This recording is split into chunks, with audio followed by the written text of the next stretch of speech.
On today's episode of the Locked On Texans podcast, the Book of Diggs is officially closed, and we look at the Houston Texans participating in the Texas Pro Day. What late round picks are available, or will they get their guy early in the first?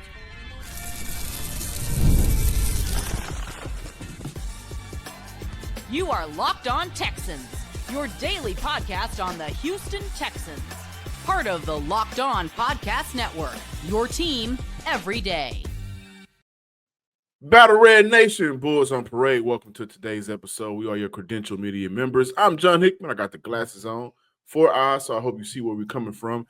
And that's Brian Big Sars Bearfield, the man with the big hat and the even bigger smile. Thank you for making the Locked On Texans podcast your first listen of the day, and for being a part of the Locked On Podcast Network, your team every day. On today's show, we'll be diving into the YouTube comments, which I've been talking about. We'll find out to end off today's show.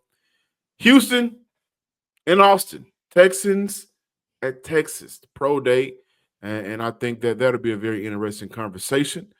Nick Caserio is very unintentionally funny. Shout out to the Houston Texans GM, though, boy. We open up today's show talking about the book of Stefon Diggs is officially closed. Diggs is in New England. Today's show is brought to you by Game Time. Download the Game Time app and create an account and use code Locked On NFL for $20 off your first purchase. Again, that's GameTime.com. Brian Big Sars Bearfield, welcome to today's show. John Hickman, greetings and salutations, my guy. It is another day to talk Texans, but this is a perfect opportunity for us to kick it off with Stefon Diggs going to New England. He agreed to a 3-year deal, $69 million deal. $26 million of that is guaranteed. I want you guys to keep in mind, before we dive into our comments and how we feel about just the year overall with Stefon Diggs in Houston, Texans traded their 2025 second-round pick to Buffalo, which resulted in that being the 56th pick in this year. Texans do not get a 2026 comp pick, and the Texans, remember, agreed to void the final 3 years of that $104 million contract. They still have to take on the dead money that came with that. So, Big Sarge, before I hand it over to you, I want to say essentially the Texans swung big for Diggs last season. And for some moments it worked out, but ultimately it left them vulnerable to this outcome, which I personally think is a stain on Nick Caserio. Not a big stain, but it is a stain nonetheless. John, before I even start, man, this isn't my time to lead this conversation. It's your time to lead this conversation. The reason why it's your time to lead this conversation, John, is because everybody knows. Don't do that. Knows, Don't do that. Let's just on the opposite side, John. When you're away from the Locked On Texans podcast, we know what team you're a fan of and who you root for. So, yeah. I mean, real quickly, because I'll talk about the Texans aspect of it, but like, do you think that it makes sense? I mean, it was an overpay, but I mean, we're New England. Ain't nobody just saying let's go play in the cold snow. Yeah. For a reasonable number. Yeah.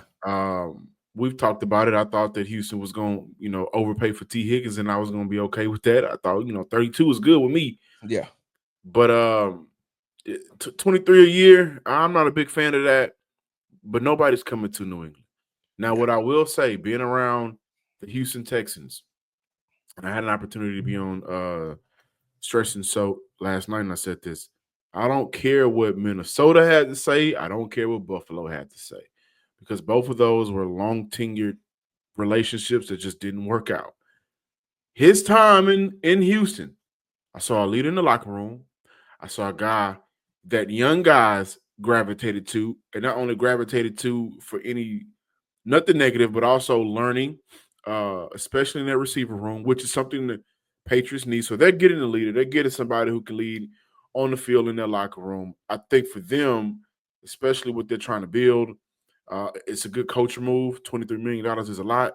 So you're some of that you're paying for that culture. But I also would say on the flip side, even though it was a foregone thought for us for a very long time now that Stefon Diggs was not going to come back, they're losing that culture guy. I want to see Nico be that guy moving forward. I mean, right now in that receiver room, he is a star receiver with the longest tenure, so he should step in and be the leader. And hopefully all of the things that some of those receivers were able to learn from Stefon, they're able to continue to put it in their good habits and be winners on the field. John, I'm going to say this as a person who's been around Stefon Diggs a lot, and a person who's been around people who've been around Stefon Diggs a lot. I'm going to say that you are 100% correct. They are going to lose a guy in that locker room who's a strong locker room leader, a guy who knows the game, who talks the game, who motivated, motivated the individuals inside of their locker room on both sides of the ball. And I want to say this. Just like I said about DK Metcalf, Stefon Diggs was smart. And what I mean by smart is he took advantage of a weak a weak market for wide receivers in free agency this year. I mean, we talked about the Devontae Adams, we talked about the DK Metcalfs, we talked about the Cooper Cups. Like this market right here, right now, as we currently speak, is one that you need to take advantage of, because when you start getting more of the top-notch free agents coming out, this class, this last free agency class would have gotten pushback. There wouldn't have been these deals that these guys would have gotten. And so, you look at a wide receiver like Stefon Diggs. It's crazy, John, because you would have loved for him to come back to the Houston Texans to finish what he started. And him going out with that injury, you would have loved to see him come back. But on the business side and the business aspect for Stefon Diggs, he knows that his time with the his time in the NFL is getting shorter and shorter, and that's due to age. I mean, time is the one thing that doesn't wait on anyone. We talked about that.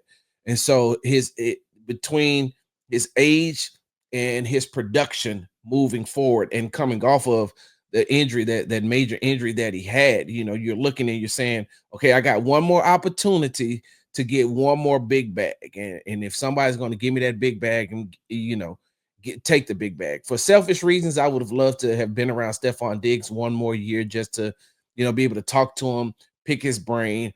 Definitely would have been someone that would help Tank Dell. But I'm pretty sure, even from afar, he's one of those guys that can help Tank Dell get better. He was really good with Nico Collins. He was really good with the defensive backs as well. I've told multiple stories about the times that he has helped out. But the Houston Texans did the right thing. And I loved what Rio did. I love what Nick Caserio is like, look, I like you, Stefon. And and in some ways, John, like Nick kind of pledged his loyalty to Stefon Diggs last season by pretty much giving him everything that he wanted. Everything. And that's the biggest reason why I say that was a stain on Nick Caserio, losing out on this year's second round pick, putting themselves in a position to take on that dead money. I know last year was one of those years where we feel like we got the quarterback to go all in, and I respect it. But when the things don't work out, especially for a long term, you're not getting a long term solution. You kind of got to revisit it and say, you know what, I'm not going to do that again. And that's where that's where that loyalty versus the bag comes in, because Nick Caserio made every, all the adjustments of the necessary things to make Stefon Diggs happy, because he didn't have to void out those years. He could have done some things that would have kept Stefon Diggs here for the long term, but he did everything. And I thought, if I had to play Nick Caserio, I would say that he probably thought that would come back to help him. But losing him to New England, I'm pretty sure he's not mad about that. He's like, oh yeah, no problem. You're going to New England. You're going to be good there, and you're going to get into that Patriots culture. It's kind of like being here with the Texans. That's another story for another time. But John, I just look at it and I say, good luck to Stefon Diggs. I don't have a bad thing to say about Stefon Diggs. My only thing is that, like you said, you want to see him. You wanted to see it play out. A full healthy year. What would a full healthy year Stefon Diggs looked like in this system, this new Nick Caley system, this, another year of CJ Stroud going into his third year, another year with Nico Collins, them revamping, that offensive line, Christian Kirk being able to take some of the pressure off of him, so for selfish reasons, I can see where some fans may be, a little bit upset by losing Stefon Diggs, but in the long run, John, the young man had to do what he had to do for himself.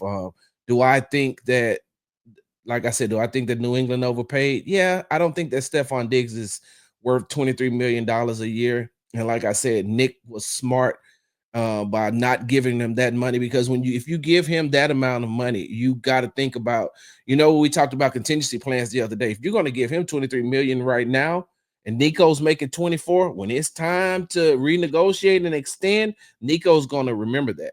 And also, before we go to the break, so as much as I say it's sustained, I just had to think about it. Those 4 years, it was 3 years left on a deal, and then not re-signing him to a multi-year deal this year. I do wonder if internally those guys said, again, we are going to win games with our defense. Our defense is that damn good, right? Excuse my language, but that's just what it is. They just gave Derek Stingley the bag. How many of those? How much of that multi-year deal would have thrown that off? Restructuring Danielle Hunter. How much of that multi-year deal would have taken away from what they wanted to do with him? So Houston invested a lot in their defense this offseason in terms of extending guys to make sure that they stay in Houston, in terms of getting guys here to come in like CJ Gardner-Johnson. So how much of the multi-year deal on the back end would have deterred Houston from really sinking in the money to where they really wanted to, and that's making sure that they have a sustainable defense. Overall, I didn't see a lot of Texan fans upset about it, but I do think it leaves a void in their receiver room, because now you got to make up for two productive players before they went down in tanking Stefon Diggs. And I think that'll lead us to our next conversation. Houston at the Texas Pro Day. Do they go get Golden? Is it Banks? Is it late round picks that can help them offensively? We'll dive into that and more on today's show in that second segment, so come back. Listen, but also imagine watching your favorite team. Like Jalen Green went off last night, baby. Jalen Green did it. Feeling the energy of the crowd, witnessing an unforgettable moment. There's nothing like experiencing a big game in person at the crib. And so that's where Game Time comes in. Getting tickets should not be stressful. That's where Game Time comes in and make it easy to grab last-minute seats at unbeatable prices. Checking Game Time out right now. There are always amazing deals on some huge matchups coming up. And also, guys, keep in mind and make sure you check out Locked On Rockets and Locked On Astros. Astros are kicking off their season, okay? Rockets are getting ready for the playoffs, all right? You want to make sure that you're in that stadium to get in on that action and to feel that energy. And Game Time allows that to happen, again, at a cheaper price. And if you find, Lois, another ticket at the same seat, same section, for a lower price, Game Time will credit you 110% of the difference. You can view your seat before you buy, so no surprise fees. Lowest price guarantee. You can book with total confidence. Download the Game Time app today, create an account, and use code LOCKEDONNFL for $20 off your first purchase. That's Locked On, LOCKEDON, NFL for $20 off. Download Game Time today. Last-minute tickets, lowest price guaranteed.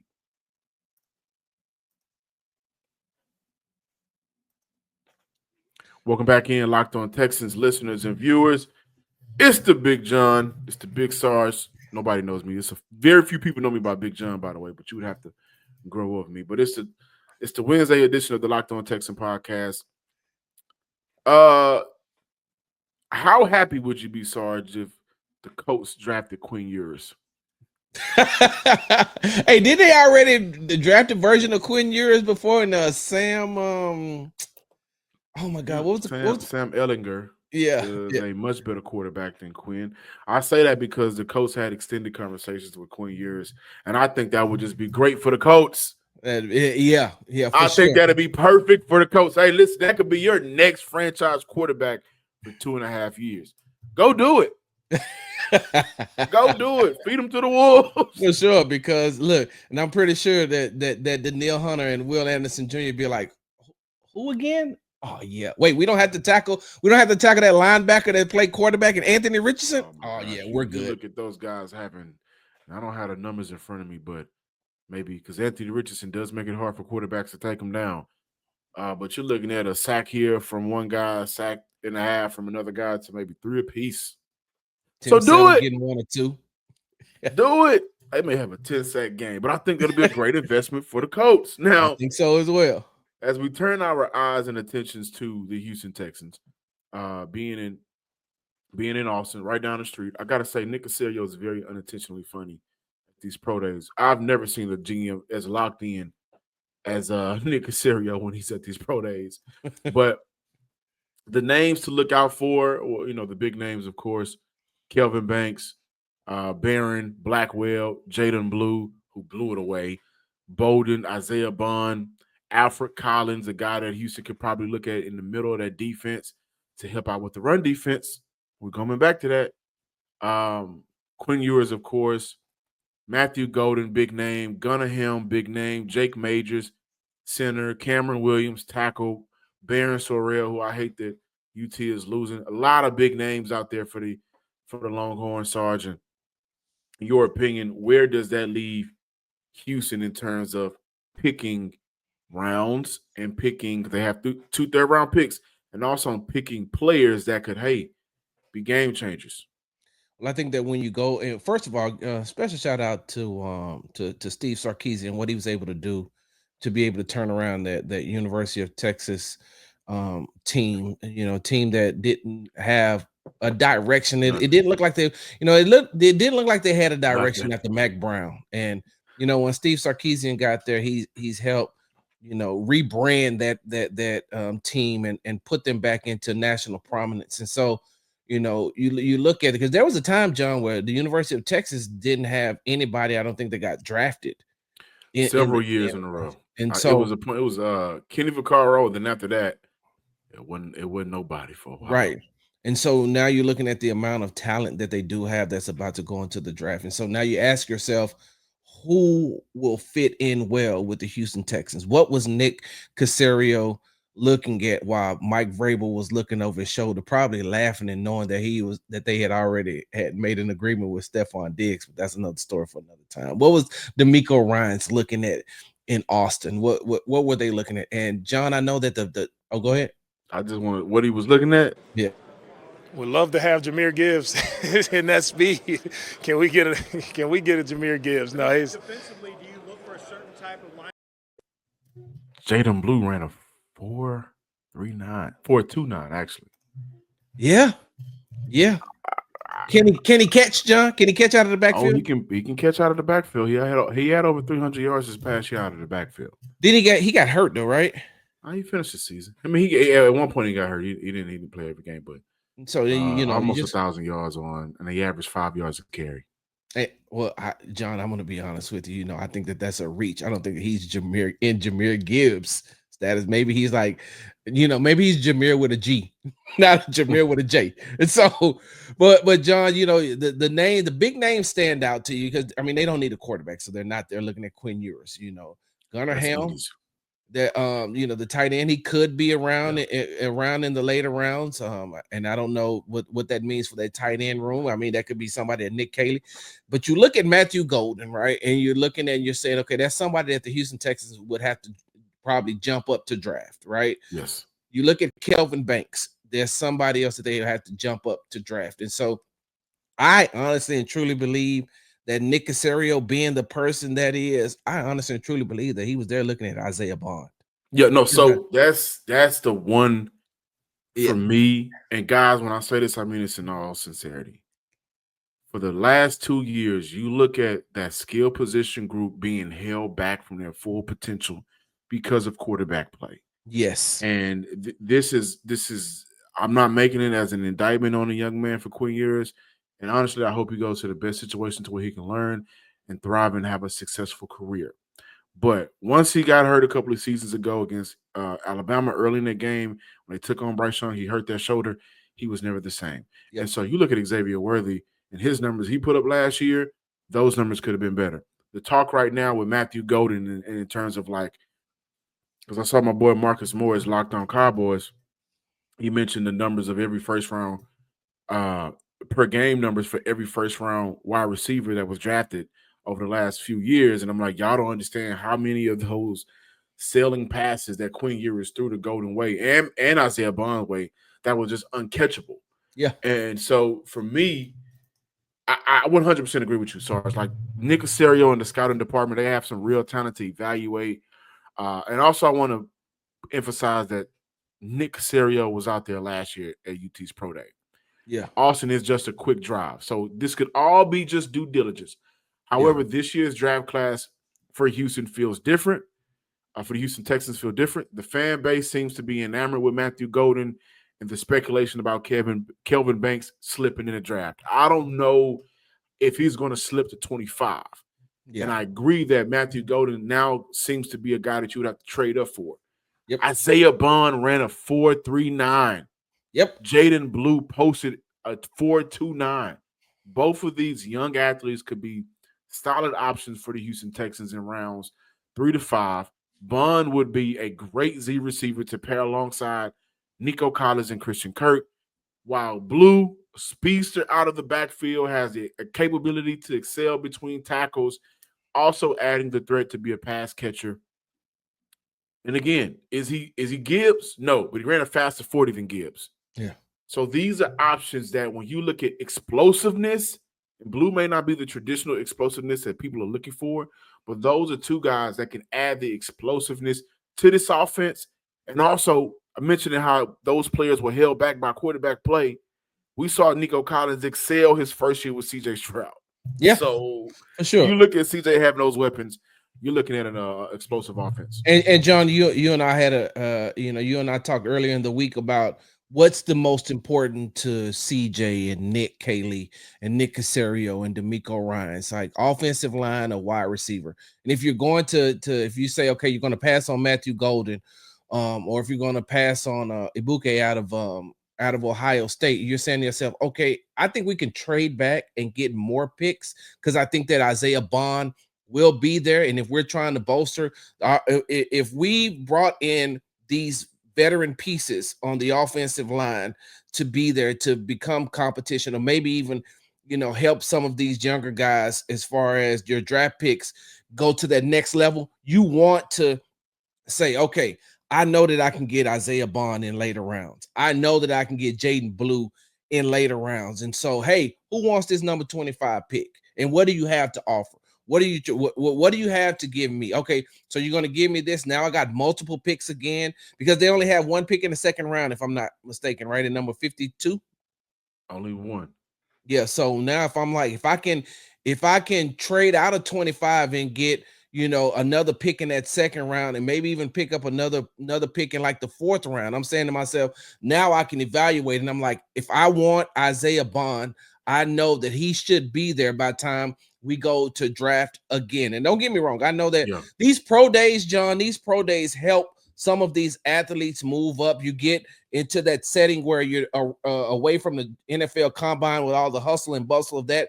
And now when these scouts and these GMs and these coaches come in, they're looking directly at these players who are more comfortable being in their home setting than they probably would be in Indianapolis. But you're looking and you're saying to yourself, okay, here's a guy that I might be able to get. Here's a guy that I might be able to get in later rounds. Okay, make sure y'all writing this down. And I'm going to need some additional information on a player like Isaiah Bond or Jaden Blue, because I feel like that's the exact same thing they're going to do when they go to Colorado's pro day. And they're going to look at some of those wide receivers. They're going to say, okay, we seen what they were able to do with Shador. What about if we matched them up with with the CJ Stroud? Not Dion. I said, but yeah. But no, I love that point because even if Houston decides to stay at 25, it allows them to do a couple of things: take the best player available, or it allows for them to complete the restructuring. It allows for them to complete the rebuilding of the offensive line with the best offensive lineman available. Nico Collins was drafted where? Third round. Tank Dell drafted where? Third round. Houston and Nick Caserio have found late round gems, and also with the addition of Nick Caley, a guy that for the past 10 years, 15 years, he's seen late round picks, undrafted players be able to fit into the offense, whether it be New England or LA, but specifically to keep it to let's get done with Patriots talk. Specifically in the last 5 years or so, late round picks in Cooper Kupp and Puka Nacua come in and be successful on an offense. And so I 100% agree with you. Going at this pro day this year, they didn't address wide receiver in the draft last year like they probably should have, but it does allow for them to say we have a plan and we like a guy in the first round, but if he's not there, we can trade back or we can get the best player available or the best offensive lineman available. And these two guys, or Gunn or him, would be able to come in and be successful in this offense. And because we're only talking about the Texas pro day and not other college campuses that held pro days. We're only talking about with D'Amico and Nick being at Texas pro day. John, I think that if you look at a player like Isaiah Bond, what the Texans don't have a speedster to stretch the field right now. You don't. Like Nico can, but Nico can't do it on a consistent basis because he's a bigger wide receiver with a bigger frame. Don't get me wrong, Nico is fast. But if you want him to continuously be fast like every other play, no, you're not going to get that from Nico. And you're not going to get that from Christian Kirk because of, he's gotten a little bit older in the NFL. So you look at a player like Isaiah Bond, a young player like Isaiah Bond, who can run a 9 route, come back to the line and run another 9 route and come back to the line and run another. You see what I'm saying? So they don't have anybody right now on that roster, and I'm talking about including John Mechie and including Xavier Hutchinson. They don't have anybody, or Justin Watson. I think that you probably could get away with it with Braxton Berrios, but if you're dependent on him to continuously stretch the field, then why is Braxton Berrios getting this many reps? Like something else had to happen. So I would say Isaiah Bond would be great for them. Perfect for Houston. Now we got to talk about in the late rounds. Yes, between 3 and 5, I think Bond will be there. Now let's dive into the YouTube comments before we close out today's show. Thank you guys for making the Locked On Texans a part of your first listen of the day. Now for your second listen, check out Locked On NFL Draft with Damian Parsons and Keith Sanchez.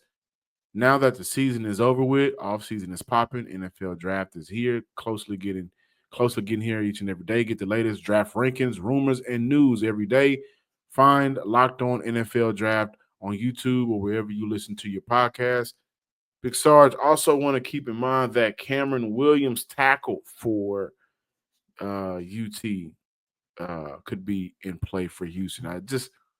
He's going to be a late round pick as well. Hope he's better than Connor. Remember Connor Williams?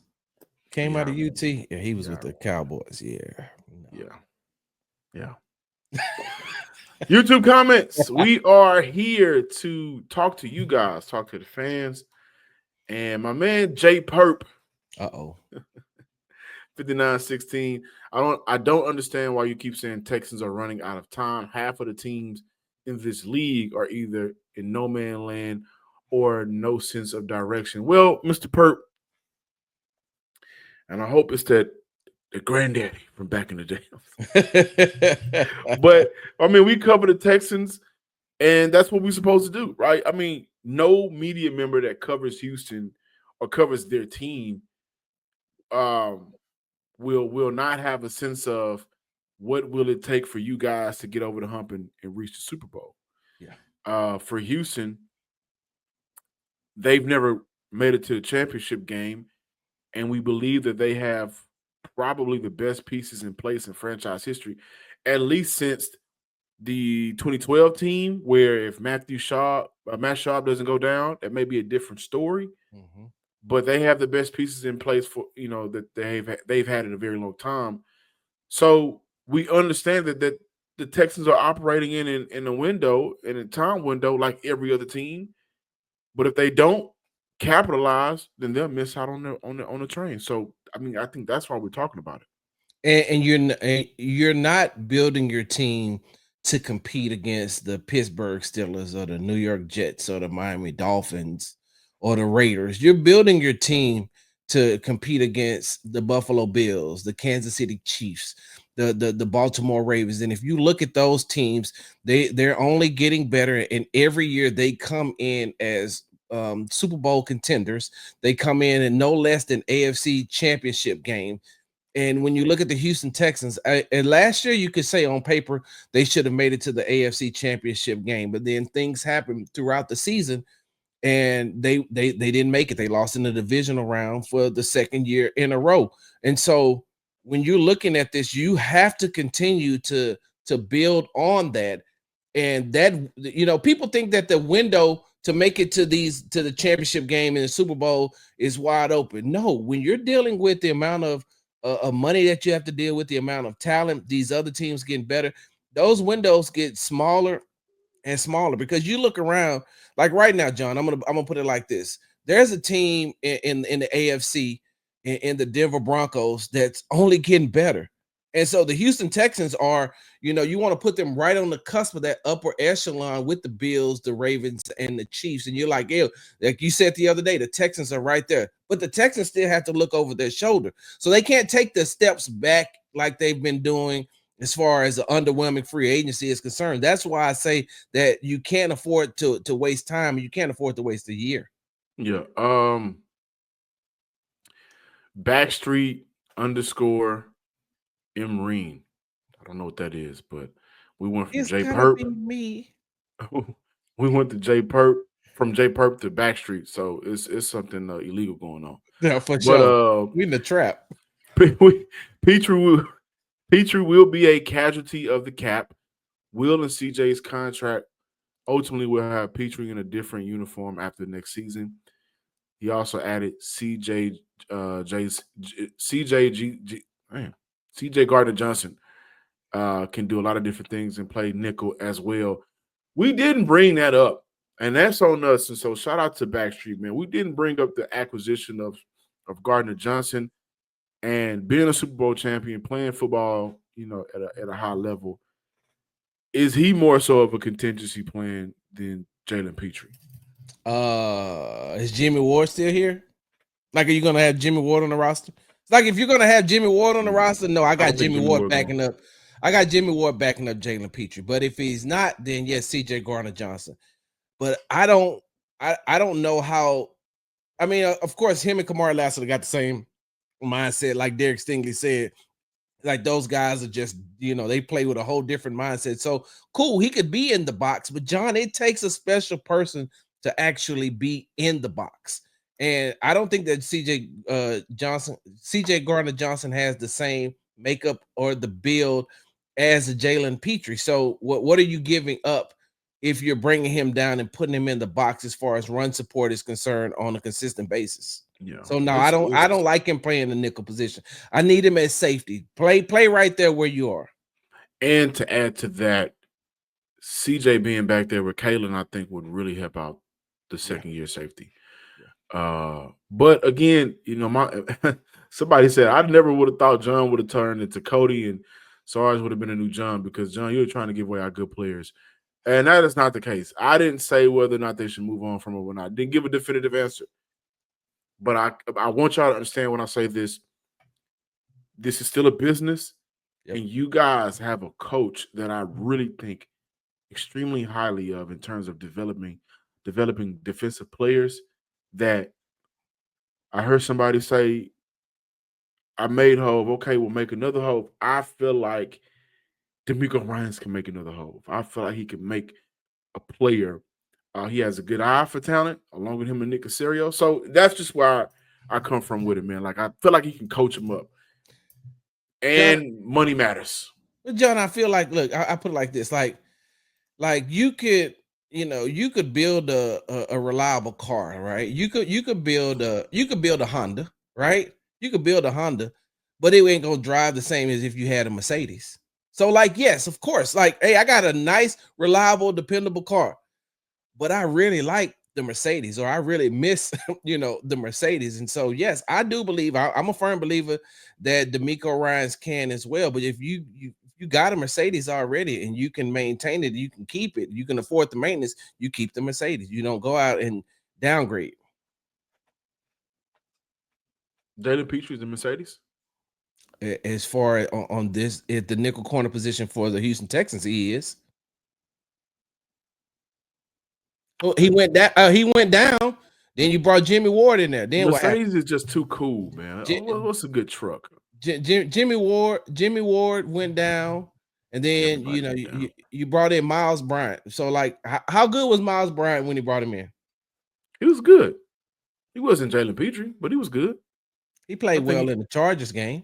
I think he gave Houston some good support in the pass defense. Yeah, we know why. Look, we know why you're doing that, John Casario, Nope. John Cayley, Nope. John Nope. Popovich. Nope. And I don't want y'all to get on me. Hey, listen. I am representing the Houston Texans. Gotcha. Thank you guys for watching today's episode of the Locked On Texans John, podcast. Hold on. I got one thing I need to say before we leave, real quickly. Get it off. Special shout out to the Houston Texans. I am a part of. They've started their new 2-year cycle of the fan council, and so from a media, I'm on it from a media's perspective. They have 4 media members, and I'm one of the 4 media members that's part of the fan council, and so I had a chance to attend the meeting on Tuesday night, and who are some passionate fans out there? One dude sat through almost the whole thing with a helmet on. And so I was like, all right, I've seen some extraordinary type outfits in there last night. I was like, oh, okay. So they got some real passionate fans. But shout out to the Houston Texans for making me part of the fan council for the next 2 years. And shout out to the fans, the fan base. You guys are amazing. Out of Red Nation. Thank y'all for watching today's show. Please subscribe, like, and comment on YouTube, wherever you listen to your podcast. Also, give me a follow on Twitter at John_Hickman12. And follow me on the app formerly known as Twitter at Big Star Sports with the Z at the end. Until next time, ladies and gentlemen, peace.